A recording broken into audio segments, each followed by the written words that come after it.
Marcus Chen was living the dream. At just 38 years old, he had more money than most people could imagine. His tech company was worth billions. He owned 12 expensive cars, including the sleek black Lamborghini he was driving that Tuesday morning. His penthouse apartment had a view of the entire city. On paper, Marcus had won at life. But here's the thing nobody tells you about success. Sometimes when you have everything, you feel like you have nothing. Marcus woke up that morning feeling the same emptiness he'd felt for months. Another day, another meeting, another deal to close. He popped 2 pills for his anxiety, grabbed his phone that was already buzzing with urgent messages, and headed out the door without eating breakfast. He didn't have time to eat. He never had time for anything except work. The board meeting was at 9 o'clock sharp. Marcus was running late, which never happened. He prided himself on being the first one in the room, always prepared, always in control. But today, traffic was terrible. His assistant was calling nonstop, and his chest felt tight with stress. He pushed the Lamborghini harder, weaving through streets, trying to make up time. The car's engine purred like a tiger, powerful, expensive, perfect. Just like everything else in his life was supposed to be. Then it happened.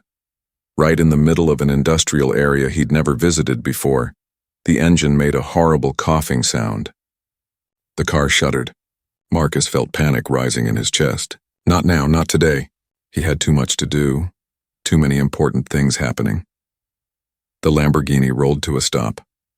Smoke started pouring out from under the hood, thick gray smoke that made people on the sidewalk stop and stare. Marcus turned the key again. Nothing. He tried again. Still nothing. No, no, no! He hit the steering wheel with both hands. This couldn't be happening. He had the best mechanics in the city. This car was supposed to be perfect. Everything in his life was supposed to be perfect. Marcus grabbed his phone to call for help. No signal, of course. He was in some forgotten part of the city where even his expensive phone service didn't work. His backup phone was dead because he'd forgotten to charge it. Everything that could go wrong was going wrong. He stepped out of the car and immediately people started gathering. Some were warehouse workers on their lunch break. Others were delivery drivers. A few were just passing by. And of course, they all had their phones out recording everything. Marcus could already imagine the headlines. Tech billionaire stranded. His competitors would love this. The internet would have a field day. His perfect image would be ruined over a stupid car problem. He stood there in his expensive suit that cost more than most people's monthly rent. His Italian leather shoes clicked on the pavement. He looked around at all the faces staring at him, some amused, some curious, most just entertained by watching a rich guy have a bad day. For the first time in years, Marcus felt completely helpless. All his money, all his power, all his success, none of it could fix this problem right now. He was stuck in a strange neighborhood with a broken car and no way to get help. "Can anyone help me?" he called out, and he hated how desperate his voice sounded. People laughed. Someone yelled, "Call your mechanic." Another person said, "Maybe try buying a better car." Everyone found it funny. Here was this billionaire who had everything, and he couldn't even get his fancy car to work. Marcus felt his face getting hot. He wasn't used to being laughed at. He wasn't used to feeling powerless. He'd spent years building his empire specifically so he would never feel this way again. That's when he saw the man. He was standing at the edge of the crowd, tall and lean, with dark skin and kind eyes. His clothes told a different story than Marcus's designer suit. They were old, patched in several places, stained with grease and dirt. He carried a worn canvas bag that seemed to hold everything he owned. This man was homeless. Marcus could tell right away. The man stepped forward while everyone else stayed back laughing. He walked with quiet confidence, not rushed, just steady and calm. "I can fix it," the man said simply. Marcus looked at him, really looked at him for the first time. This homeless man, who looked like he'd been sleeping under a bridge, was offering to fix a car worth more than most houses. Marcus almost laughed. Almost. But something in the man's eyes stopped him. There was knowledge there and certainty and something else Marcus couldn't quite name. "You're serious?" Marcus asked. The man nodded. "Name's Samuel. I used to be a master mechanic. Had my own shop for 23 years. I know cars, especially expensive ones like this." He tilted his head, listening to something Marcus couldn't hear. "From that sound and that smoke, I know exactly what's wrong with your car." Marcus looked around. The crowd was watching, waiting to see what would happen. His phone still had no signal. He was already 45 minutes late for his meeting. The board members were probably furious. His assistant was probably having a panic attack.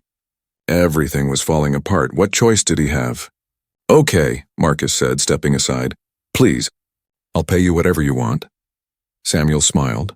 Not a mocking smile, but a gentle one that held no judgment. "Let's fix your car first. We can talk about money later." The crowd got bigger as Samuel walked over to the smoking Lamborghini. Everyone wanted to see if the homeless guy could actually help the billionaire. Marcus watched as Samuel opened the hood and looked inside with the focus of a surgeon examining a patient. Samuel's hands moved with certainty over the engine. Despite the dirt on his clothes and the wear on his face, he moved like an expert. Like someone who knew exactly what he was doing. Like someone who had spent a lifetime understanding how things worked. "See here?" Samuel pointed. "Your cooling system failed. Been building up for a while, probably. And this connection," he touched a wire carefully, "it's corroded. Happens with these high-performance engines when maintenance isn't done right." "I have the best mechanics," Marcus said defensively. Samuel looked up at him. "Maybe. Or maybe you have the most expensive mechanics. There's a difference." The words hit Marcus harder than they should have. When was the last time he'd actually checked on who was servicing his cars? He'd just told his assistant to handle it, and she told someone else, and somewhere down the line, things got missed. Just like everything else in his life that wasn't making him money. "I need tools," Samuel said. "And some parts. There's a shop a few blocks from here." Marcus reached for his phone, forgetting again it had no signal. "I'll call." "That'll take hours," Samuel interrupted. "I can get what we need in 20 minutes. If you trust me." Trust. That was the question, wasn't it? Could Marcus trust this homeless man with his money? Someone from the crowd yelled, "He's gonna run off with your cash." Others agreed, laughing. But Marcus looked at Samuel's face and saw something he hadn't seen in years. Honest eyes. No hidden agenda. No manipulation. Just a man offering to help. Marcus pulled out his wallet and took out $200. "Get whatever you need." Samuel counted out $60 and handed the rest back. "This is all I need. I don't take more than necessary." As Samuel walked away, someone in the crowd called out, "You're never seeing that money again." People laughed and took more videos. Marcus stood there next to his broken car, surrounded by strangers, feeling more vulnerable than he had in 20 years. But something inside him hoped they were wrong. Something inside him wanted to believe that maybe, just maybe, not everyone in the world was out to take advantage of each other. 17 minutes later, Samuel came back. He had parts and tools in his arms. He set everything down carefully and got to work. And Marcus, the billionaire who hadn't touched a tool in years, stood there watching a homeless man fix his $300,000 car. Neither of them knew it yet. But this moment, right here, right now, was going to change both of their lives forever. Samuel worked on the engine like an artist painting a masterpiece. His hands moved with purpose, touching each part with respect. Marcus found himself stepping closer, actually interested in what Samuel was doing. When was the last time he'd watched someone work with their hands? When was the last time he'd done any real work himself? "You really know what you're doing," Marcus said. Samuel didn't look up from the engine. 23 years running my own shop in Detroit. We specialized in high-end cars, Ferraris, Lamborghinis, Porsches. Had 8 employees, good people who knew their craft. "What happened?" Marcus asked, then immediately regretted it. Maybe it was too personal, but Samuel didn't seem bothered. The recession hit hard. Nobody was buying luxury cars and nobody wanted to pay to fix them. "I took out loans to keep the business going, to keep my people employed. Thought things would turn around." He paused, carefully installing a new part. "They didn't. Lost the shop. Lost my house. My wife left and took our daughter with her. Can't really blame her. I had nothing left to offer." Marcus didn't know what to say. He'd survived the recession fine. Actually, he'd made money from it, buying up struggling tech companies for cheap. While people like Samuel lost everything, people like Marcus got richer. He'd never thought about it that way before. "Why are you living on the streets?" Marcus asked. "With your skills, any mechanic shop would hire you." Samuel finally looked up. "You try getting a job when you've been homeless for 3 years. No address for the application. No phone number for them to call. No clean clothes for the interview. No transportation to get there every day." He went back to work. The system isn't built for people to climb back out once they fall too far. The crowd was still watching, but quietly now. Some had put their phones away. They were seeing what Marcus was seeing, a skilled, dignified man whose circumstances had knocked down. "But you help people anyway," Marcus observed. "I saw people giving you money, shaking your hand." "I fix what I can when I can," Samuel said. "Sometimes people pay me. Sometimes they don't. Sometimes they bring me food or give me a blanket. It's not about the money anymore. It's about being useful, having purpose. That matters more than you'd think." Marcus thought about his own life. He had all the money in the world, but when was the last time he'd felt truly useful? When was the last time he'd helped someone just because they needed help, not because it benefited him somehow? Samuel worked for another 20 minutes while Marcus watched and learned, not just about car engines, but about patience, about taking pride in your work, about doing things right instead of doing things fast. "Try it now," Samuel finally said, stepping back and wiping his hands on a rag. Marcus got in the car, turned the key, and the engine roared to life. Perfect. Smooth. Like nothing had ever been wrong. The crowd actually applauded. Some people came forward to give Samuel money or shake his hand. He knew these people. They respected him. Marcus stepped out of the car, feeling a strange mix of relief and something else. Gratitude? Humility? He wasn't sure. He pulled out his wallet. "How much do I owe you?" Samuel smiled. "You already paid me." "Keep the rest." "That's not enough," Marcus insisted. He took out all the cash he had, about $800. "Please. You saved me today." Samuel looked at the money for a long moment. Then he counted out 200 total and handed the rest back. "Fair price for fair work. That's all I need." Marcus stood there holding $600 that a homeless man had just refused. When was the last time someone had turned down his money? When was the last time someone had said no to him about anything? "I want to ask you something," Samuel said. "When's the last time you fixed something with your own hands? Built something real, not a business deal or a software product. Actually made something work with your own effort?" Marcus opened his mouth to answer, but he couldn't think of anything. Everything in his life was abstract now. Numbers on screens. Contracts on paper. Other people doing the actual work while he made decisions from offices and conference rooms. "I thought so," Samuel said gently. Not mean, just honest. "You've got everything people think they want. Money, power, success. But you've forgotten what it feels like to actually do something real." The words should have made Marcus angry. Who was this homeless man to lecture him? But instead, Marcus felt something crack open inside him. A truth he'd been avoiding for years. "I don't need your money, Mr. Chen," Samuel continued. "I know who you are. Your face is on billboards downtown. But I'll make you a deal." He met Marcus's eyes directly. "Spend one day, just 24 hours, living the way I live. See the city from my perspective. Do real work with your hands. Help people who can't pay you back. Exist without your phone and your assistants and your safety nets." The crowd had gone completely silent. Everyone was waiting to hear what the billionaire would say. Marcus's phone was buzzing like crazy in his pocket. His board meeting was long over. His schedule was destroyed. Every instinct from his business training told him to politely decline, get back to his real life. Maybe write a check to a homeless charity and feel good about himself. But something in Samuel's challenge called to him. Something reminded him of who he used to be, before the money, before the success, when he was just a young guy trying to prove himself. One day, Marcus heard himself say, "When do we start?" Samuel's smile widened. "Right now. Park your car somewhere safe. We've got work to do." Marcus looked at his expensive car, then at his expensive watch, then at Samuel's worn clothes and weathered face. This was crazy. This was stupid. This was the opposite of everything he'd built his life around. But for the first time in years, Marcus felt actually excited about what came next. "Okay," he said. "Let's go." Marcus had never paid attention to this part of the city before. He'd driven through it maybe, on his way to somewhere important, but he'd never actually seen it. Now walking beside Samuel, he couldn't help but notice everything. The small grocery store with bars on the windows where people counted their change carefully before buying. The laundromat where mothers watched their kids while waiting for clothes to dry. The bus stop where people stood tired after long shifts at jobs that barely paid enough to survive. This world had always been here. Marcus had just never looked. "First stop," Samuel said, leading him to a community garage about 6 blocks from where they'd started. This is where people come when they can't afford regular mechanics.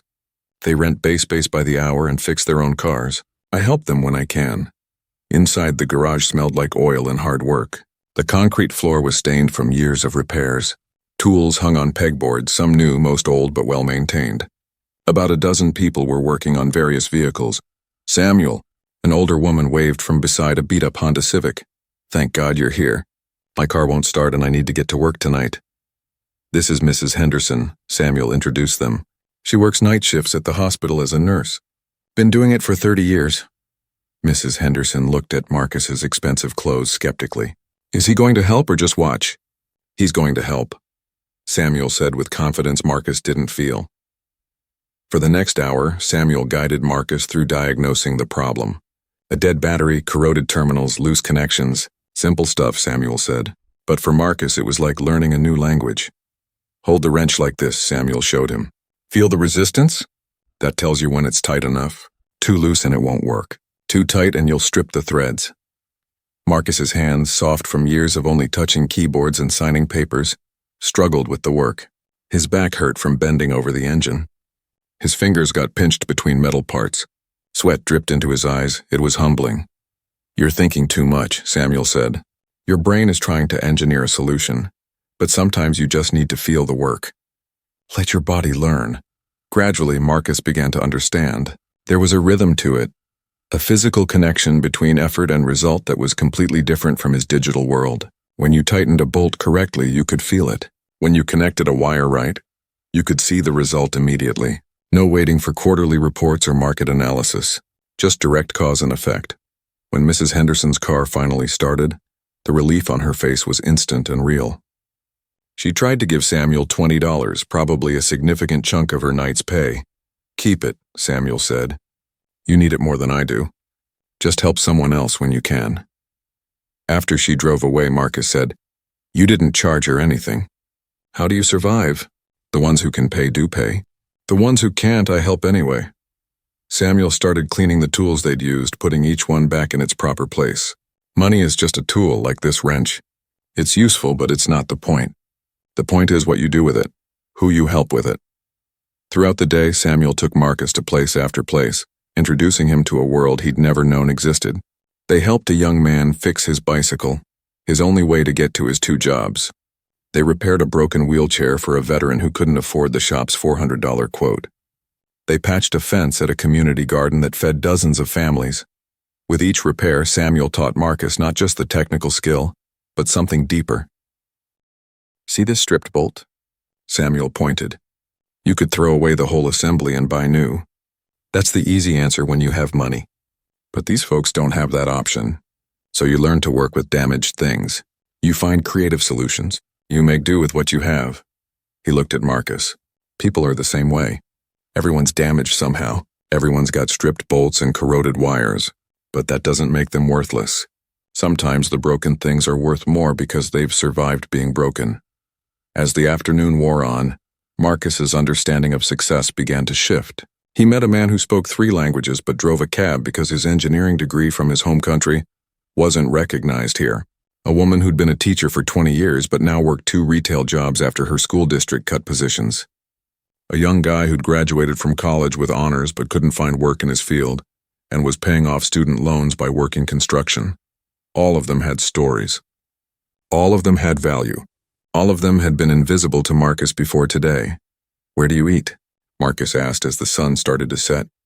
He was hungry, actually physically hungry in a way he couldn't remember experiencing. Usually food just appeared when he wanted it, ordered by an assistant, prepared by someone else, delivered on schedule. Come on, Samuel said. I'll show you. They walked to a church basement where volunteers were serving dinner. The line was long. Families, elderly people, young folks, people in work uniforms, people in worn-out clothes. All kinds of people, all hungry, all grateful for a hot meal. Marcus and Samuel got in line. People greeted Samuel by name, asked how he was doing, shared news about their lives. He was part of a community here. He belonged. When it was their turn, a volunteer filled their plates with spaghetti, bread, and salad. Simple food, but it smelled amazing to Marcus's empty stomach. Thank you, Marcus said to the volunteer and meant it. They sat at a long table with strangers who quickly became something more. A man named James, who'd been an accountant before his mental health crisis. A woman named Angela, who had a master's degree in education but had lost her teaching job. Robert, who'd been an army medic and now couldn't find steady work. "You're probably wondering how people like us ended up here," James said, noticing Marcus's expensive watch and shoes. "The answer is simpler than you think. Life happened. Medical bills, layoffs, bad decisions, bad luck, mental illness. We're not that different from you, except you have a safety net and we fell through the cracks." Marcus thought about his own journey. He'd always told himself he was successful because he'd worked hard and been smart. But how much of it was just luck? Being born into a stable family, getting into a good school, meeting the right mentor, having health insurance when he got sick that one time, never facing one catastrophic event that could wipe out everything. These people had worked hard too. They'd been smart too. They just hadn't been lucky. "What do you do?" Angela asked Marcus. He hesitated. Usually he loved this question. It was his chance to impress people, to establish his status. But here, sitting at this table eating charity spaghetti, his usual answer felt hollow. "I'm learning," he finally said. "I'm learning that I don't know nearly as much as I thought I did." Samuel smiled at that answer. "Now you're getting somewhere." After dinner, as night fell over the city, Samuel led Marcus to one more place, the spot under an overpass where several homeless people had set up camp. Marcus's body tensed instinctively. Every news story, every warning, every prejudice he'd absorbed told him this was dangerous. But Samuel walked in confidently, greeting everyone warmly. And they greeted him back the same way. This was his community. These were his neighbors. "This is where I live," Samuel said, showing Marcus a carefully organized spot protected from wind and rain. His tools were wrapped in waterproof tarps. His few possessions were arranged with care. He'd made a home out of almost nothing. "I have an extra sleeping bag," Samuel offered. "It's clean." Marcus looked at his watch. 9:30 p.m. His penthouse was calling. His comfortable bed, his climate-controlled apartment, everything that made him feel safe and successful. But he'd made a promise. 24 hours, thank you," Marcus said, accepting the sleeping bag. As he lay down on cardboard, staring up at the concrete ceiling of the overpass, listening to the sounds of the city at night, Marcus's mind was racing. In one day, he'd seen more of real life than he had in years. He'd met more genuine people. He'd done more meaningful work. His hands were blistered. His back ached. His expensive clothes were ruined. But his mind felt more alert, more alive than it had in years. What if everything he thought he knew about success was wrong? What if the life he'd built, the empire he'd created, the billions he'd accumulated, what if all of it was missing the point? Samuel's breathing beside him was steady and peaceful. A man who had nothing was sleeping soundly, while Marcus, who had everything, had needed pills to sleep for years. Tomorrow, Marcus knew, he would have to make a choice. Go back to his old life or let this experience actually change him. The question was, did he have the courage to change? Marcus woke up at 5:30 in the morning and everything hurt. His neck was stiff from the thin sleeping bag. His back ached from the hard ground. His hands were still sore from yesterday's work. For a moment he forgot where he was. Then reality came flooding back. He was under a bridge. He was technically homeless. He smelled like he'd been living outside. This was insane. Samuel was already awake, carefully folding his sleeping bag and organizing his belongings with the same care someone else might arrange items in a mansion. Everything had its place. Everything was treated with respect. "Good morning," Samuel said. "There's a church 2 blocks from here that serves breakfast at 6. We should head over if you want to eat." Marcus nodded, unable to speak yet. His throat was dry. His mouth tasted terrible. In his normal life, he woke up to an alarm, walked to his kitchen and pressed a button that started his expensive coffee maker. Breakfast was either prepared by his chef or delivered from his favorite restaurant. Now he was walking through dark streets, heading to a church basement for free food. The line for breakfast was already forming when they arrived. Marcus looked at the faces around him. Tired faces, worried faces, but also determined faces. People who were doing whatever it took to survive another day. Inside, volunteers served scrambled eggs, toast, and coffee. Simple but hot and filling. Marcus found himself actually grateful for the food in a way he'd never been before. When you're truly hungry, when you don't know where your next meal is coming from, Food becomes something precious. They sat with some of the same people from last night. James, Angela, Robert. People were sharing newspapers, checking the weather, discussing where there might be work today. There's a day labor site about a mile from here, James told Marcus. Contractors come by in trucks and pick people for temporary jobs. Construction, moving, landscaping, whatever they need. It's not stable work, but it's something. After breakfast, Samuel took Marcus to see this place. Dozens of men and a few women were gathered in a parking lot hoping to be chosen. When trucks pulled up, people moved forward eagerly, showing their hands to prove they were ready to work hard. Marcus watched as contractors pointed at individuals seemingly at random. You, and you. $15 an hour, 8 hours of work. Some people cheered with relief. Others looked crushed at being passed over again. One contractor stopped near them. You, he pointed at Marcus. You look strong. Moving job today, 15 an hour. Before Marcus could respond, Samuel shook his head. He's with me today. But take James over there. He's reliable, works harder than anyone. The contractor shrugged and moved on. James got picked, relief flooding his face. But Marcus turned to Samuel confused. That was $120, Marcus said. Why did you turn it down for me? Samuel started walking and Marcus followed. Because you would have learned the wrong lesson. You would have done one day of hard physical work, felt good about yourself and thought you understood what struggle means. But you don't. One day of hard work isn't the same as doing it every single day, never knowing if there will be work tomorrow. Watching yourself age out of these jobs while bills keep coming. They walked in silence for a while. Marcus was beginning to understand. This wasn't about experiencing poverty like it was some kind of adventure. It was about understanding a system, a reality that he'd been completely blind to. Samuel's phone rang, an old flip phone that someone had donated. His expression changed immediately when he looked at the screen. A mix of hope and fear crossed his face. It's my daughter, he said quietly. I haven't talked to her in 6 months. Marcus watched as Samuel stepped away to take the call. It was brief. When Samuel came back, his eyes were wet with tears he was trying to hide.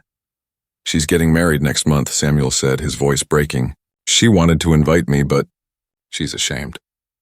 Her fiancé's family is wealthy. She doesn't want them to know her father is homeless. She was apologizing, crying, explaining why she couldn't have me there. Samuel wiped his eyes roughly. I told her I understood, that I'm happy for her, that it's okay, but it clearly wasn't okay. Marcus saw the pain on Samuel's face, raw, deep pain that money couldn't fix. This was a father who couldn't attend his daughter's wedding because of circumstances that had spiraled beyond his control.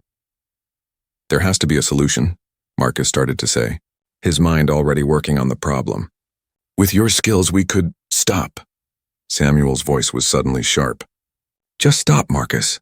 They stood on the sidewalk, people passing around them, the city moving on while they stood still. You've been patient. You've listened, and I appreciate that, Samuel continued, his voice softer but firm. But you're still thinking like a billionaire. You think every problem has a solution if you just throw enough resources and intelligence at it. Some problems don't have easy answers. Some situations are broken in ways that can't be fixed quickly or maybe can't be fixed at all. But your daughter, my daughter is ashamed of me, and she has every right to be, Samuel said. I failed her. I failed her mother. I had a successful business and I lost it. I had a family and I lost them. I've been homeless for 3 years, and you know what the truth is? I've had chances to change that. Real chances. Marcus waited, sensing Samuel needed to say this. Churches offered to help me find housing, Samuel continued. Charities offered job training programs. People gave me opportunities and I sabotaged every single one. I showed up late or didn't show up at all. I made excuses. I told myself I wasn't ready or the timing wasn't right or I needed to get myself together first. He looked directly at Marcus. You want to know the real truth about being homeless that nobody talks about?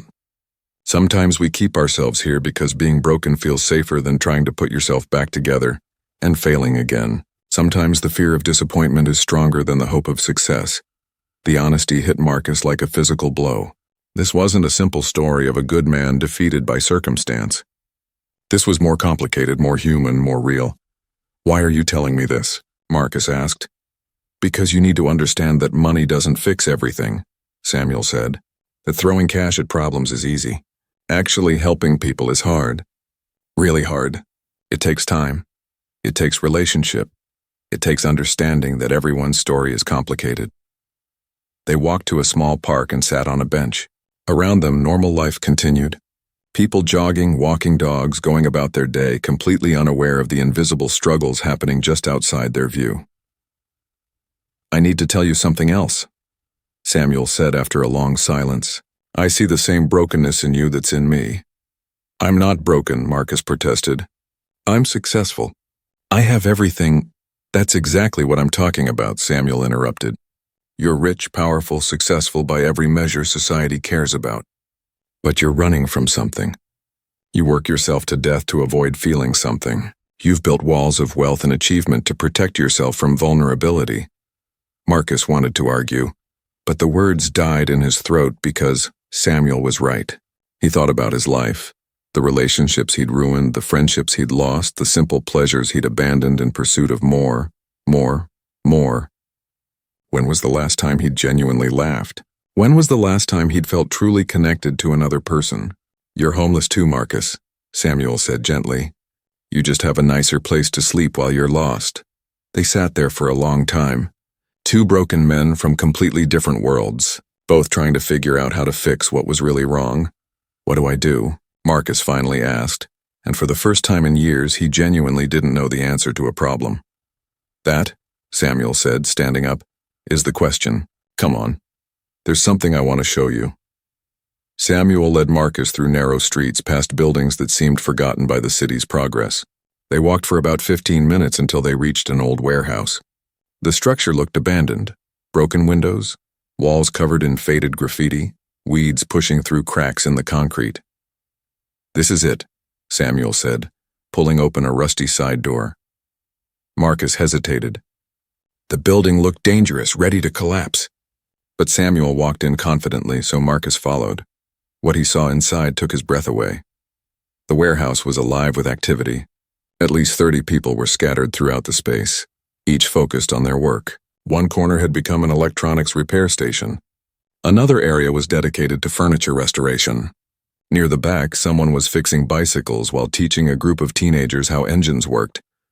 The space was organized beautifully. Tools hung on pegboards sorted by type and size. Workbenches lined the walls.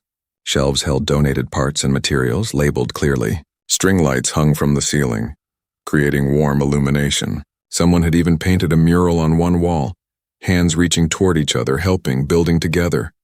"What is this place?" Marcus asked, still taking it all in. "We call it the Rebuild Project," Samuel said, pride evident in his voice. "Started it about 2 years ago with just 3 people and some donated tools. Now look at it." A woman approached them, probably in her 50s, wearing work gloves and safety glasses. Her smile was warm and genuine. "Samuel, back already? And you brought a friend?" "Teresa, meet Marcus." "Marcus, this is Teresa. She ran her own electrical business for 28 years before medical bills from a workplace injury bankrupted her." Teresa pulled off her glove and shook Marcus's hand firmly. "Don't let Samuel be modest. This place exists because of him. He convinced us that being homeless didn't mean being useless. He showed us we could still create, still contribute, still matter." Marcus looked around again with new understanding. Every person here had a story. Every person here had skills. They weren't waiting for handouts. They were creating something meaningful with their own hands. "Let me show you around," Samuel said, leading Marcus deeper into the space. They stopped at a workbench where a man with gray hair and weathered hands was repairing a washing machine. "This is Robert," Samuel introduced him. Army medic for 12 years, then worked as an ER nurse for another 15. "What happened?" Marcus asked, then immediately worried he'd been too direct. Robert didn't seem offended. "PTSD mostly, from the war. Had it under control for years, then something triggered it bad. Lost my nursing license during a breakdown. Lost my apartment. Lost contact with my kids." He focused back on the washing machine. "But I can still fix things. Still help people. That matters." They moved to another area where a young woman was teaching 3 teenagers how to repair smartphones. "That's Angela," Samuel said. Master's degree in education. Taught high school science for 8 years until budget cuts eliminated her position. Couldn't find another teaching job, lost her apartment, ended up on the streets. Now she teaches here. Marcus watched Angela patiently explain how to replace a cracked screen. The teenagers listened intently, asking questions, learning a valuable skill.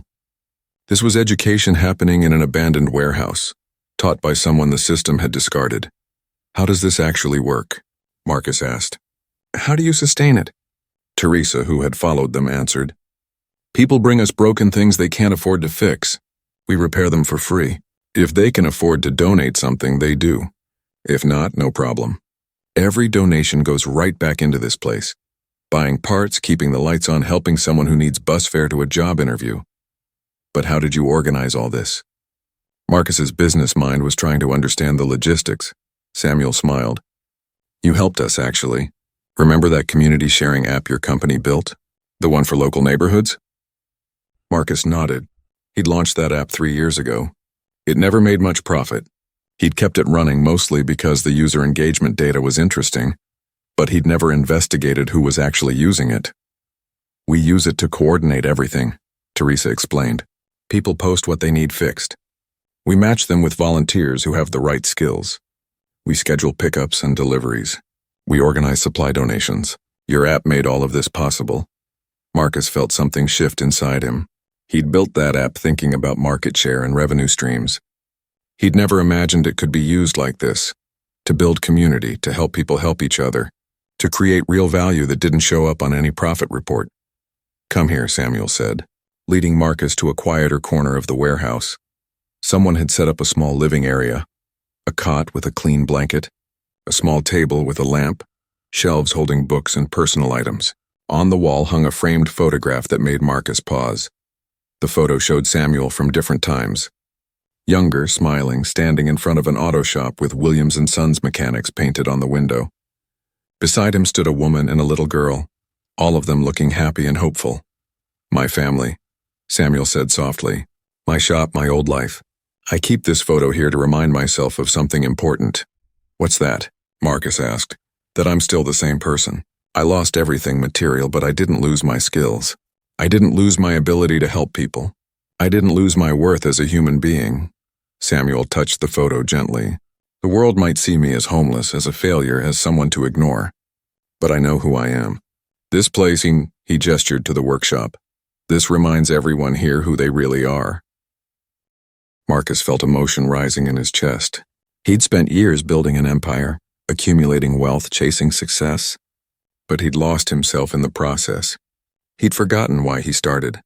He'd forgotten that business was supposed to serve people, not the other way around. I want to help, Marcus said suddenly. I want to make this bigger, better. I have resources, connections. We could expand this to other cities, create a real network, help thousands of people. Stop, Samuel interrupted gently. Listen to what you're saying. You want to help, but you're already trying to take over, already thinking about scale and expansion and networks. That's your billionaire brain taking control again. Marcus opened his mouth to protest, then closed it. Samuel was right. If you really want to help, Samuel continued, then learn first. Be part of this community. Understand what we actually need instead of what you think we need. The difference between those two things is huge. Teresa nodded in agreement. We've had wealthy people come here before, all excited to help. They write big checks, take photos for social media, then disappear. The money helps for a while, but it doesn't sustain what we've built here. You know what sustains it? People showing up, people caring. People seeing us as human beings, not as projects or problems to solve. Marcus felt humbled in a way he hadn't experienced in years. These people weren't asking for his money. They were asking for something much harder to give. His time, his respect, his willingness to learn. Okay, Marcus said. Teach me. I'll show up. I'll do the work. I'll listen more than I talk. Samuel smiled and extended his hand. Then welcome to the Rebuild Project. Let's get you started. For the rest of the afternoon, Marcus worked alongside people whose names he learned, whose stories he heard. He helped repair a toaster under Teresa's patient instruction. He assisted Robert in fixing a wheelchair for a disabled veteran. He watched Angela teach kids not just how to fix phones, but how to believe in their own capabilities. As the sun began to set, casting orange light through the warehouse windows, Marcus sat on an old couch someone had donated. His hands were dirty. His expensive shirt was stained with grease. His back ached from bending over workbenches all day, but he felt more alive than he had in years. Samuel sat down beside him, handing him a bottle of water someone had brought. "You did good today," Samuel said. "You showed up. You worked. You listened. That's more than most people with your kind of money ever do." "I've been wrong about everything," Marcus admitted. "I thought success meant having the most money, the biggest company, the most power. But you have something I lost a long time ago. Purpose, community, the feeling that what you do actually matters." "You can have that too," Samuel said. "You never lost it. You just buried it under everything else. But it's still there, waiting for you to remember." Marcus looked around the warehouse at people working together, helping each other, creating value in ways that would never appear on any financial statement. This was real wealth. This was real success. "I want to be part of this," Marcus said. "Not as a donor or a benefactor, as a partner, as someone who shows up and does the work." Samuel studied his face for a long moment, then nodded. "Okay, but you need to understand something. This path is harder than building billion-dollar companies. It's messier. The results are slower. You can't measure success in quarterly reports. Are you ready for that?" Marcus thought about his old life waiting for him. The meetings, the deals, the constant pressure to grow and compete and win. Then he thought about today. The real connections, the meaningful work, the feeling of actually helping people in tangible ways. "Yes," he said. "I'm ready." "Good," Samuel stood up. "Because there's still work to do. And your 24 hours aren't up yet." As Marcus followed Samuel back to the workbenches, he realized something profound. He'd come here thinking he was the one with something to teach, something to offer. But Samuel and everyone in this warehouse had taught him what no business school ever could. That true wealth isn't measured in bank accounts. True success isn't measured in market share. And true purpose comes from lifting others up, not from climbing higher yourself. Morning arrived with cold reality. Marcus's 24 hours were complete. They stood exactly where it had all started, beside his Lamborghini in the industrial district. The car gleamed in the sunlight, a monument to wealth that now felt like it belonged to a different person. Samuel leaned against a concrete barrier, watching Marcus with patient eyes. He'd taught what he could teach. Now came the moment that mattered most. What would Marcus do with everything he'd learned? Marcus stared at his car for a long moment. His phone, retrieved from the vehicle that morning, had been buzzing nonstop for an hour. 247 unread messages, 89 missed calls. His assistant had sent 17 increasingly frantic emails. His board of directors wanted emergency meetings. His business empire needed attention. "So," Samuel said quietly, "your experiment is over. You kept your word. You spent 24 hours in my world. Now you get to go back to yours." Marcus nodded slowly. Everything in his old life was waiting, demanding his immediate attention. He could get in the car right now, drive to his office, and explain his absence as a brief crisis that was handled. Life could return to normal by lunchtime, but nothing felt normal anymore. "I need to make some calls," Marcus said. "Can you wait here?" "I've got nowhere else to be," Samuel replied with a slight smile. Marcus sat in his Lamborghini, the leather seats feeling almost absurdly luxurious now, and began making calls. Each conversation was difficult in its own way. First, his assistant. "Cancel everything for the next 2 weeks." "Yes, everything. Including the Tokyo trip." "I don't care about the contracts. Find someone else to handle it." Then his chief operating officer. "Linda, I'm promoting you to CEO. You've been running things better than me for months anyway. I'll stay on the board, keep my equity, but day-to-day operations are yours now. I trust you completely." His lawyers protested. His financial advisors warned against hasty decisions. His business partners questioned his sanity. But Marcus kept making calls, kept restructuring, kept dismantling the life he'd built so carefully. An hour later, he stepped out of the car and rejoined Samuel, who'd been sitting peacefully, watching the world go by. "I'm stepping back from my companies," Marcus announced, "promoting people who are better at running them than I am. I'll stay involved in strategy and big decisions, but I'm done with the daily grind." Samuel raised his eyebrows but said nothing, letting Marcus continue. "I want to partner with you. Real partnership. You bring the vision and understanding of what people actually need. I bring resources and business systems. We expand the rebuild project properly, create models that can work in other cities, build something sustainable that actually helps people. That's ambitious, Samuel said carefully. Why? Because for the first time in years I understand what I want to build. Not another app or another company or another fortune. I want to build something that matters. Something that helps people. Something I can be proud of. Marcus paused. You showed me that money is just a tool. I've been collecting tools my whole life without ever building anything meaningful with them. Samuel stood up slowly, studying Marcus's face. You understand this won't be easy? That it won't give you the rush of closing billion-dollar deals? That progress will be slow and frustrating and sometimes heartbreaking? I understand. And you understand that some people won't be helped no matter what we do? That we'll fail sometimes? That the problems are bigger than any solution we can create? I understand that too, Marcus said. But that's not a reason not to try. You taught me that. Samuel extended his hand. Then okay, partners. They shook hands. The billionaire and the homeless man now equals in the work that mattered most. But I have conditions, Samuel added. You don't get to just fund this from a distance. You show up. You do actual work. You stay connected to the people we're helping. No hiding behind assistants and reports. Agreed, Marcus said. And I have one condition too. Your daughter's wedding next month. You're going. We'll figure out how to make it right with her. How to be there in a way that honors both your dignity and her feelings. Partners help each other, right? Samuel's eyes filled with tears. For a moment he couldn't speak. Finally he nodded. Thank you. What Marcus didn't mention were the other calls he'd made. To a family counselor who specialized in reconciliation. To a tailor to help Samuel find appropriate wedding attire. To his own lawyer to discuss legal ways to help Samuel rebuild credit and financial stability. Not charity, partnership, helping someone help themselves.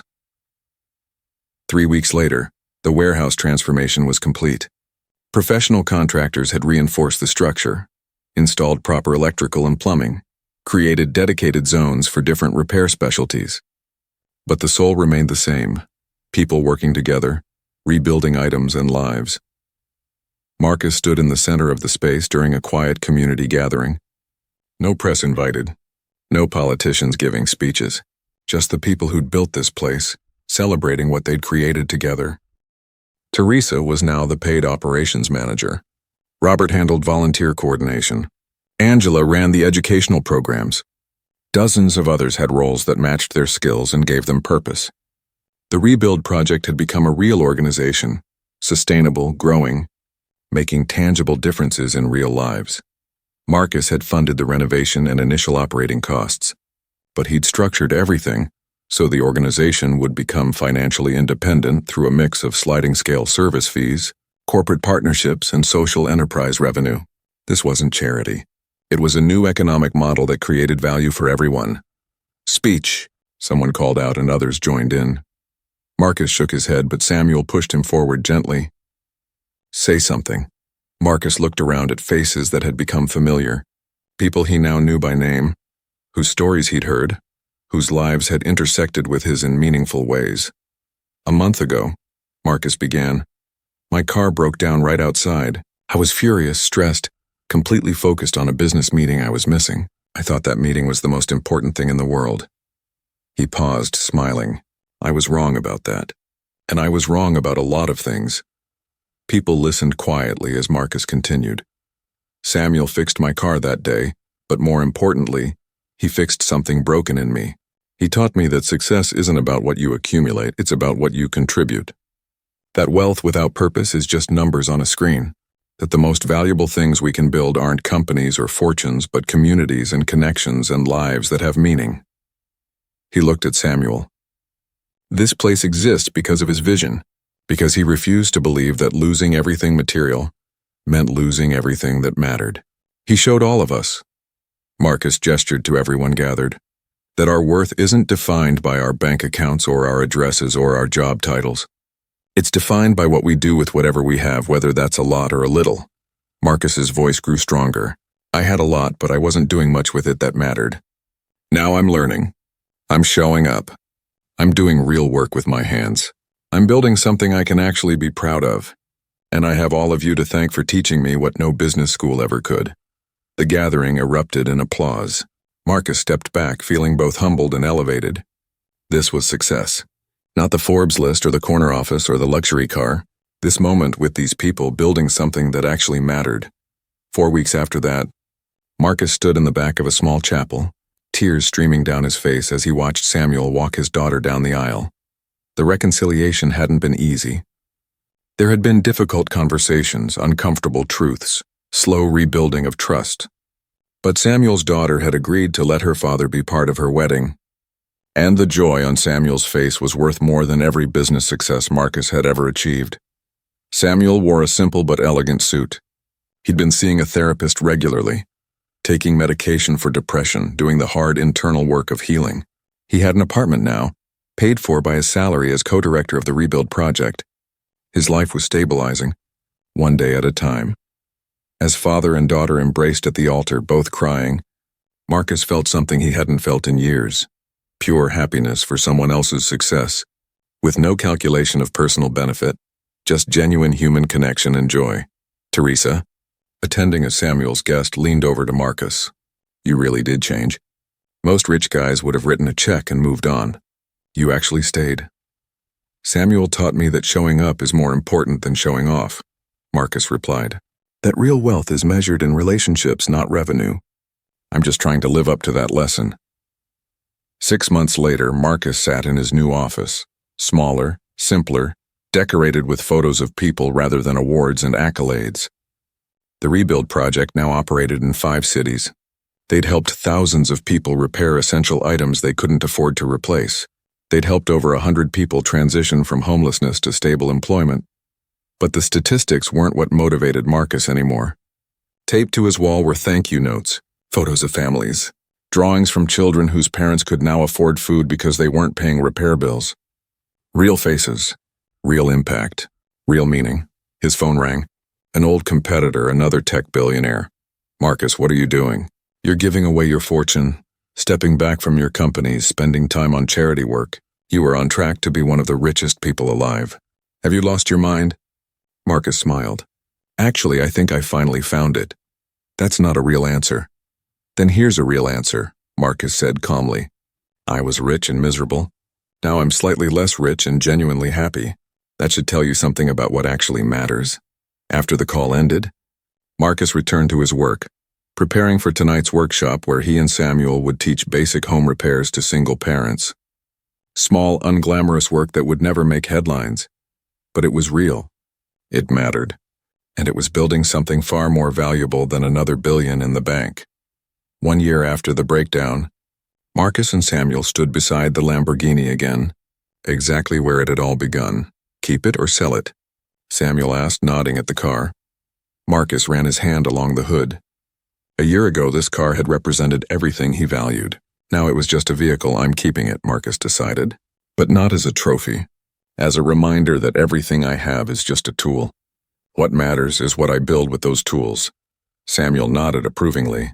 Good answer. They walked away from the car together, heading toward the warehouse where work was waiting. 2 men who'd found an unlikely friendship through a breakdown, mechanical and personal, that had led to breakthroughs neither could have predicted. Marcus had learned what Samuel had promised to teach him, that true success isn't reaching the top, but lifting others as you climb. That wealth without purpose is poverty of the soul. That the most valuable things can't be bought, only built through genuine connection and meaningful work. The Lamborghini sat gleaming in the sun, a monument to what Marcus used to value. But the real treasure was where he was walking now, toward people, toward purpose, toward a life that actually mattered. Samuel had been right all along. He'd fixed more than just a car that day. He'd fixed a life.